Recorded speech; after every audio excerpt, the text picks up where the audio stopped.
Hi everyone and welcome back to my channel, Live Love Crochet. Today I have a new sneak peek for you for my next tutorial. So we have a summer dress for a girl, and it's made up of V-stitches for the chest, and for the skirt we have a fan stitch. This dress is so easy to make.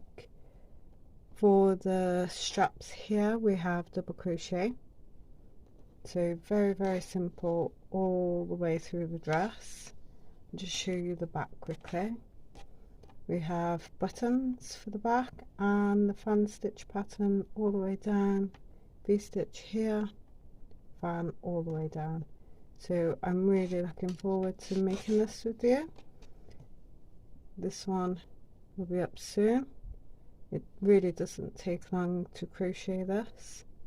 I think it took me maybe a few hours. Maybe it might take me a little longer to actually do a tutorial on this, but it shouldn't take that long. So if you're interested in making this with me, either you can hit the notification bell and you will receive a notification when I upload a video, or you could just look out for my video.